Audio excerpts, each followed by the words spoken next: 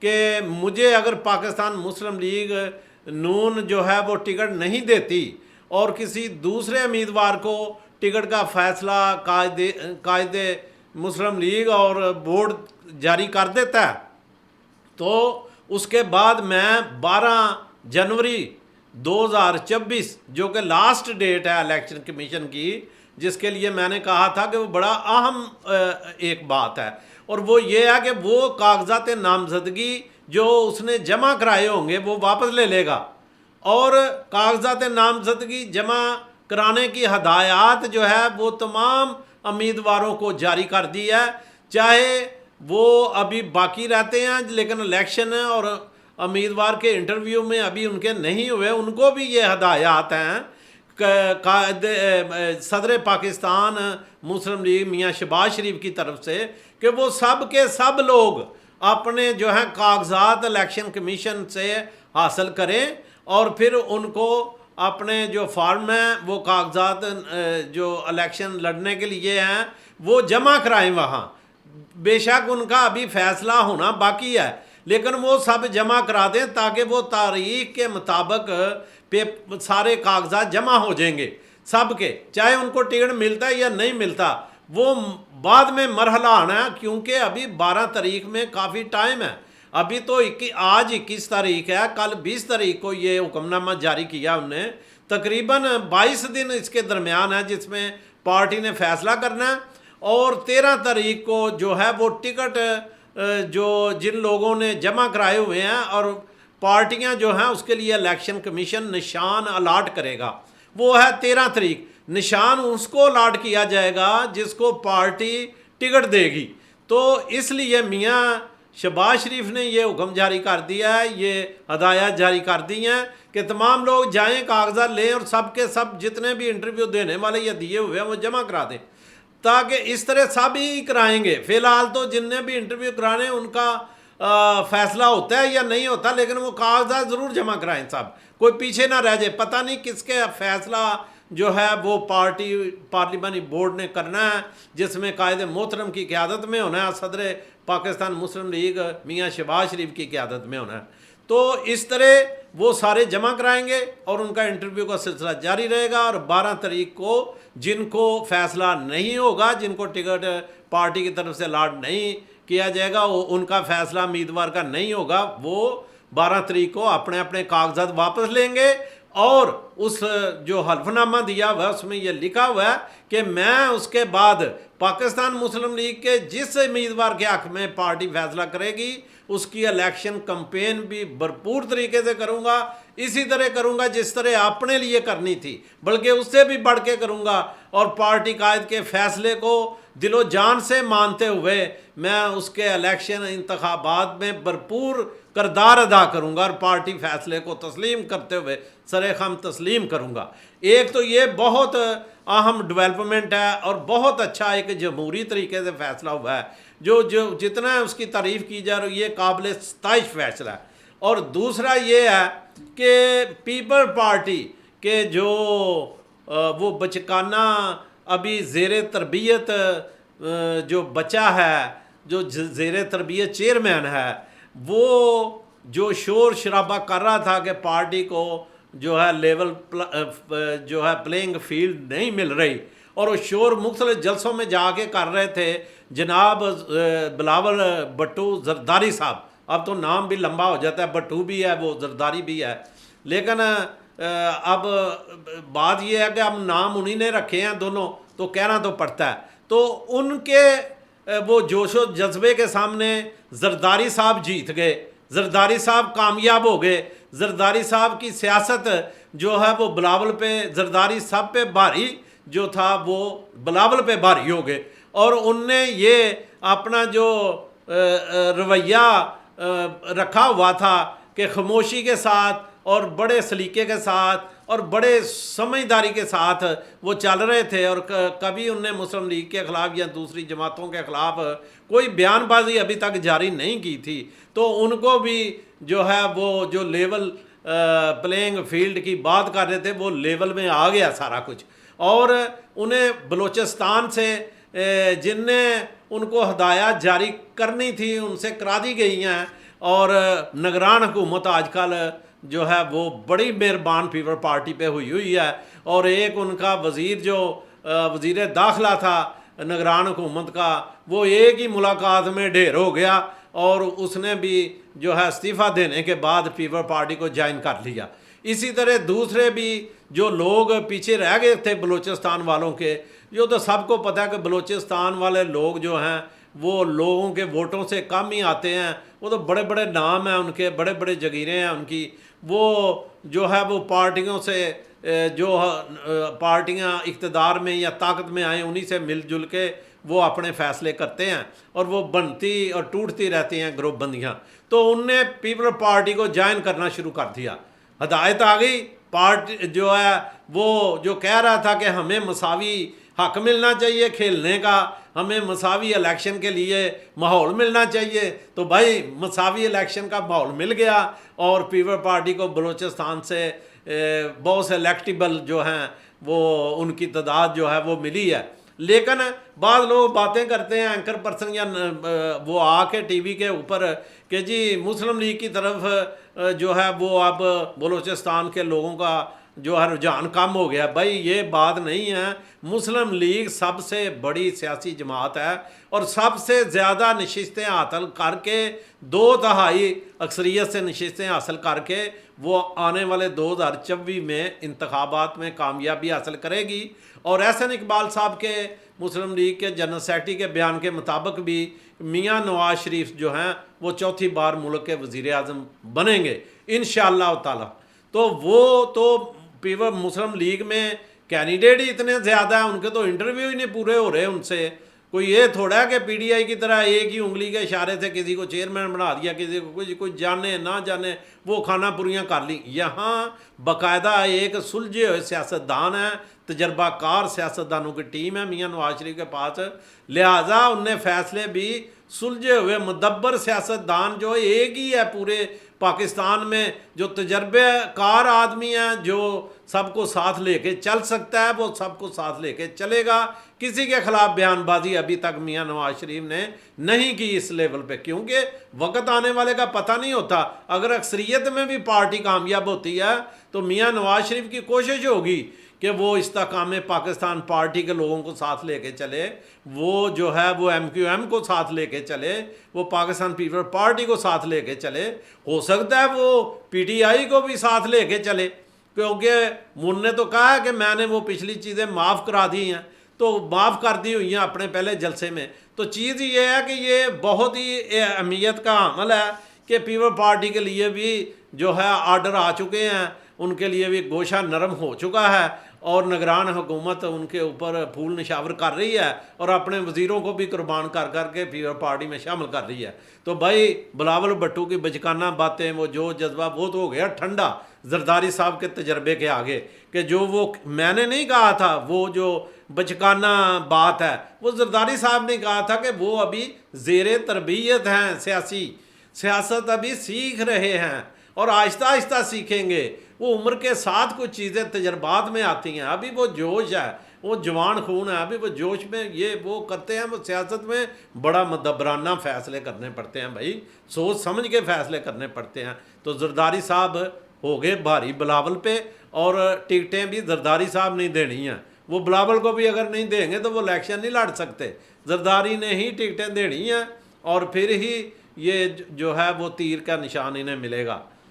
ویسے نشان ایک اس کے پاس بھی ہے ذوالفقار علی بھٹو کا، لیکن اس پہ یہ الیکشن انتخابات نہیں لڑتے۔ اب جو تیسری بات ہے وہ ہے کہ الیکشن کمیشن نے باقاعدہ ہدایات کر دی ہیں نگران حکومت کو، کہ آپ نگران حکومت کو حکم جاری کر دیا، اور تمام الیکشن کمیشن نے جتنے بھی ان کے انڈر کمشنر، ڈپٹی کمشنر، جتنے بھی بیوروکریٹس ہیں اور جن کی ڈیوٹیاں لگی ہیں، ان کو کہہ دیا ہے حکومت کو کہ ان کو بھی ہدایت جاری کر دیں کہ تمام پارٹیوں کو، پی ٹی آئی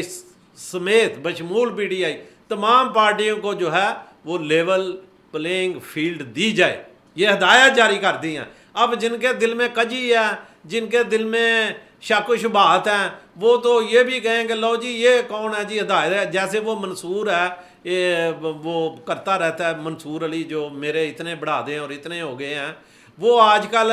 کچھ زیادہ ہی پھدک کے جو ہے باتیں کر رہا ہے اور لوگ اسے سیریس نہیں لے رہے، کیونکہ اس کی باتوں میں صرف یہ ہوتا ہے کہ میری جو یوٹیوب ویڈیو ہے یہ کامیاب ہو جائے اور اسے لوگ زیادہ سے زیادہ دیکھ لیں، اور وہ اس کے لیے بیانات بدلتا رہتا ہے۔ کبھی جب عمران خان کی حکومت تھی تو اسے میرے کپتان کر کے تو ان کی جو ہے وہ پگڑیاں کبھی اچھالتا تھا، کبھی سر پہ رکھتا تھا، اور آج کل بھی ایسا ہی کر رہا ہے کہ جو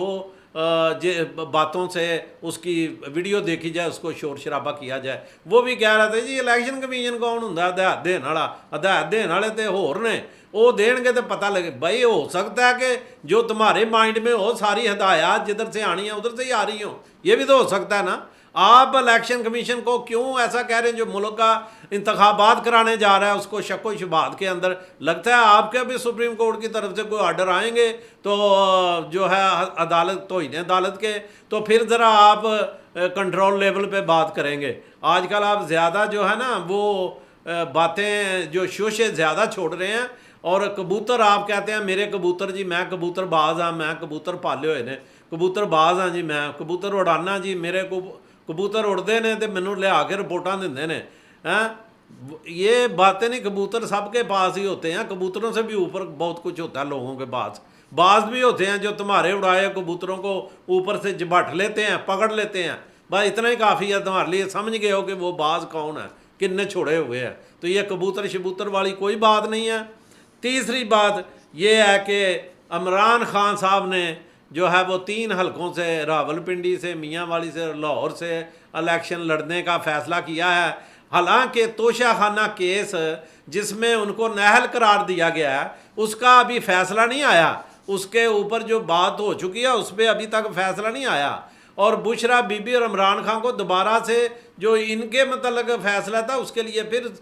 سپریم کورٹ نے طلب کر لیا ان کو، وہ احتساب عدالت نے، ادھر بھی ان کے کام شروع ہو جائیں گے۔ تو بات کرنے کا مطلب یہ ہے کہ پہلے تو وہ فیصلہ آئے گا کہ ہاں جی کاغذات جمع کرانے میں کوئی عرض نہیں، کاغذات آپ جمع کرائیں، اور کاغذات جن کے بعد جمع کرائیں گے وہی ایلیگیشن سب سے بڑا ہے کہ بھائی آپ تو نااہل قرار دیے جا چکے ہیں، اس لیے آپ کے کاغذات جمع کرا دیے تو ہم نے ادھر رکھ دیے، اور آپ سیاست کرنے کے لیے کاغذات جمع کرا رہے ہیں تاکہ جو جی ساڈے تے کاغذات جڑے نے وہ جمع ہی نہیں کرتے، ساڈے تو ریجیکٹ کرتے ہیں، ساڈے نال لیول پلینگ فیلڈ نہیں ہے۔ یہ شور کرنے کے لیے آپ نے کرائے ہیں، اس چیز کو ہم بخوبی جانتے ہیں، یہ سیاسی ہتھ کنڈے ہیں۔ تو بھائی یہ سیاسی ہتھ کنڈے چھوڑ دیں، 4 سالہ جھوٹ فریب فراڈ سارا دنیا کے آگے ہے، جو بیانات دیے جو چیزیں کی، اسی لیے تو بھگت رہے ہیں آپ، اسی لیے تو آپ پھنسے ہوئے ہیں کہ عوام کا جو تھنکنگ لیول ہے ان کو تو بڑا ہائی کر دیا، لیکن اندر سے آپ کھوکھلے نکلے، اندر سے آپ پاکستان کے لیے کیا ہی کچھ نہیں۔ آپ نے پاکستانی عوام کو جو کلچر دیا گالی گلوچ کا،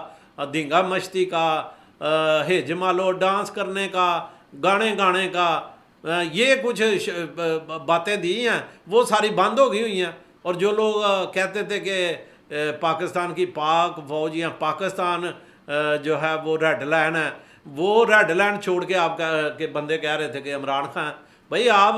کیوں بھول رہا ہے کہ آپ نے پاکستان کے اداروں پہ، پاک فوج پہ حملے کیے، آپ نے قائد اعظم ریزیڈنسی پہ حملے کروائے، آپ نے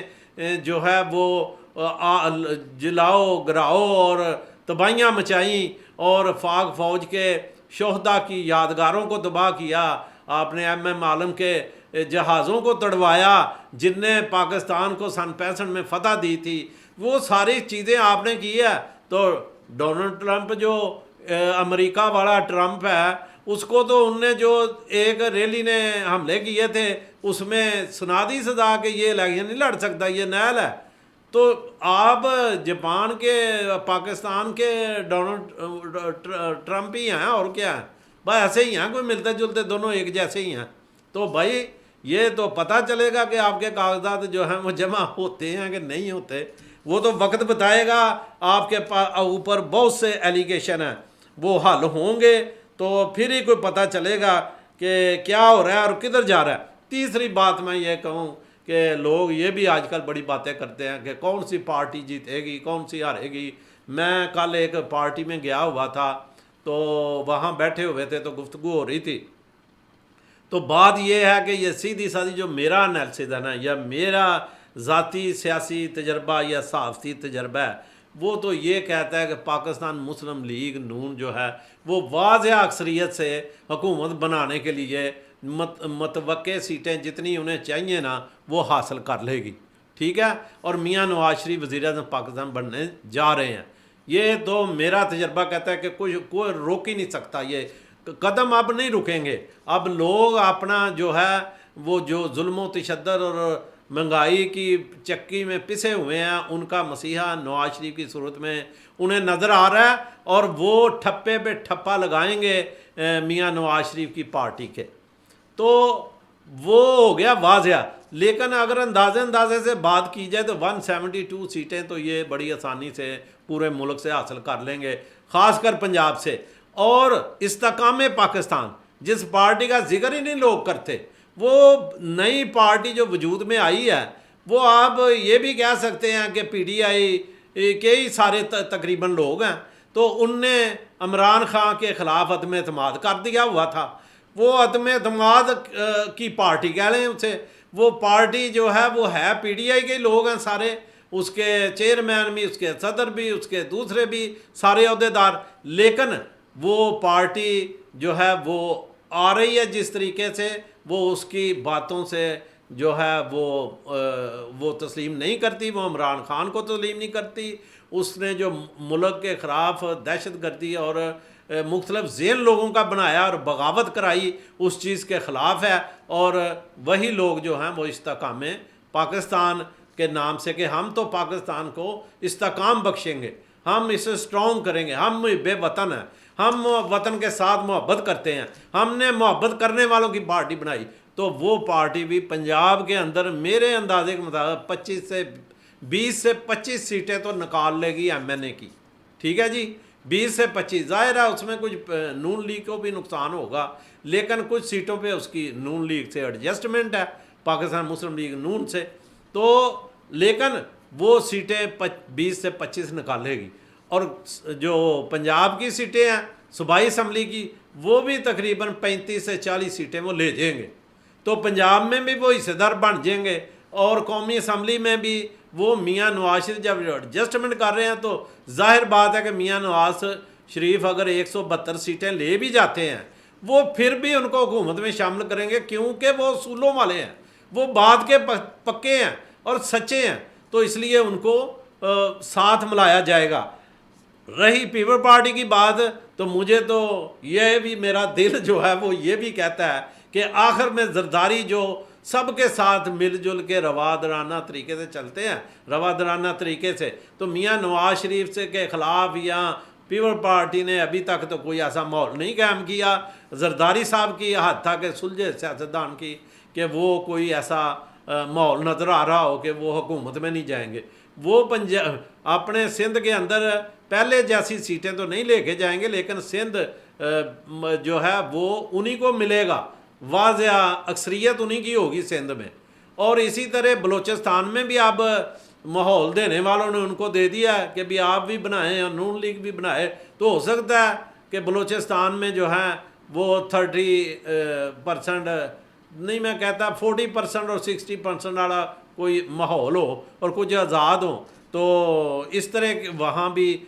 جو ہے نون لیگ کے 40% ہو سکتی ہیں، ان کی 30% ہو سکتی ہیں، اور 30% مکس بھی ہو سکتی ہیں، مختلف پارٹیوں کی ہو سکتی ہیں، اس طرح بلوچستان کا فیصلہ آئے گا، سرحد میں 50-50 آئے گا، لیکن میرے حساب سے پی ٹی آئی جو ہے وہ حکومت بنانے کی پوزیشن میں نہیں ہوگی جب تک کہ کھٹک صاحب اس کے ساتھ نہیں شامل ہوتے، تو ہو سکتا ہے اس طرح کوئی مکس سی حکومت ادھر بھی بنے، اور پھر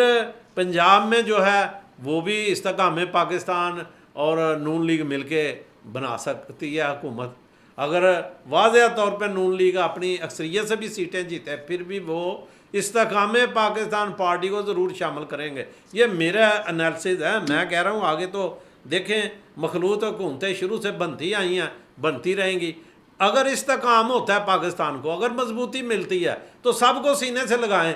تاریخ بدل دے میاں صاحب، میاں صاحب تاریخ بدل دے، سب کو سینے سے لگائیں. یہ ایک چوتھی بار آپ وزیر اعظم بن رہے ہیں تو اس میں چھکے لگائیں.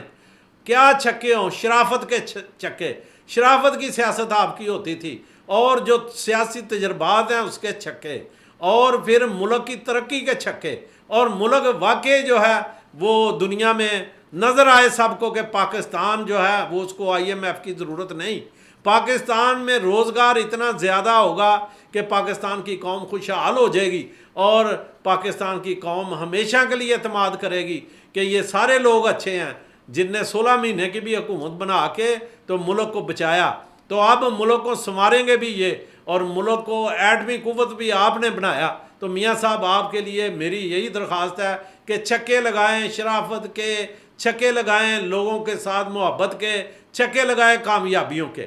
اور اب میں ایک آخر پہ بات کرنا چاہتا ہوں. کل ہمارے دوست جاپان کے اندر چودھری عاصم محمود صاحب، جو کہ انہیں جو ہے وہ یہاں ایمبیسڈر ایٹ لارج جاپان بنایا گیا ہے بزنس کمیونٹی کے لیے، بزنس کے لیے، کہ پاکستان کو بزنس میں زیادہ سے زیادہ انویسٹ کرنے کے لیے انویسٹمنٹ جو ہے وہ لگائی جائے جاپان سے، اور یہاں کے جاپانی لوگوں سے بھی، اور پاکستانی بھی جو بزنس مین ہیں وہ کرے. ان کے اعزاز میں ہمارے بہت ہی پیارے اور سینئر پاکستانی اور جاپان کی شان آن جناب الطاف بٹ صاحب نے دعوت دی تھی، جو ہے عشائیہ دیا تھا، بڑا پرتکلف عشائیہ تھا، اور بہت جو ہے پیارے دوست وہاں ملے، کچھ پرانے دوست ملے، کچھ نئے ملے وہاں بھرپور طریقے سے. اس میں ہمارے جاپان کے جو ہے ایک گروپ ہے جو کہ وہ ہے کہ سب دوستوں کا گروپ، تو ہم خیال ان نے نام رکھا ہوا ہے، سارے ہم خیال ہیں پاکستان کے لیے. تو ان کے ساری بھرپور شرکت تھی. تو اس کے علاوہ جو ہیں وہ الطاف جو بٹ صاحب ہیں، ان کی وہ شخصیت ایسی دبنگ شخصیت ہے، میرے تو بڑے بھائی ہیں، ہمیشہ بڑا پیار دیا ان نے، ہمیشہ خیال رکھا ہے، اور ہمیں بھی ان سے پیار ہے کیونکہ سینئر ہیں، ہم سے بڑے ہیں، تو بڑوں کے تجربات ہوتے ہیں. تو اللہ تعالیٰ انہیں خوش رکھے. اور چوہدری صاحب کو پھر ایک بار میں اپنے چینل سے مبارکباد پیش کرتا ہوں، اور انہیں یہی ریکویسٹ کرتا ہوں کہ پاکستانی کمیونٹی اور پاکستان کے بزنس مینوں کے لیے موجودہ حکومت سے بھی جو ہے وہ فیصلے کرائیں، اور ان کے فائدے کے لیے جو ہو سکے وہ کریں. تو اس کے بعد ایک ہمارے بہت ہی پیارے دوست جناب رؤف اونو صاحب تھے. تو چند دن پہلے گزشتہ دنوں ان کی والدہ محترمہ پاکستان کراچی میں وفات پا گئیں. ان کے لیے محفل قرآن خوانی تھی، اس میں بھی پاکستانی کمیونٹی کی تمام سیاسی شخصیات نے، سماجی شخصیات نے، دینی شخصیات نے شرکت کی. اللہ تعالیٰ ان کی والدہ محترمہ کو اپنی جوار رحمت میں جگہ نصیب فرمائے، اور تمام لاحقین کو صبر جمیل دے. تو میں آج اپنا پروگرام کلوز کرتا ہوں، اور امید ہے کہ آپ کو یہ پروگرام پسند آئے گا. اور پروگرام پسند آئے تو پلیز میں بھی ریکویسٹ کرتا ہوں کہ آپ سبسکرائب لازمی کیا کریں. آپ دیکھتے تو ہیں بہت، ویور تو بہت ہوتے ہیں، لیکن ویوز آتے ہیں بہت زیادہ، لیکن سبسکرائب بھی ساتھ ہی کر دیا کریں. ایک بٹن کی کلک سے اگر یہ چینل بھرپور زیادہ لوگ دیکھ سکیں، آپ کلک کی ہوگی تو آپ نے سبسکرائب کیا ہوگا کہ آپ کے دیکھنے کے بعد 10 15 یا 20 منٹ کی ویڈیو ہوتی ہے، وہ دوسرے دوستوں تک بھی مثبت پیغام جاتا ہے. تو آج کی گفتگو انہی الفاظ سے اختتام پذیر کر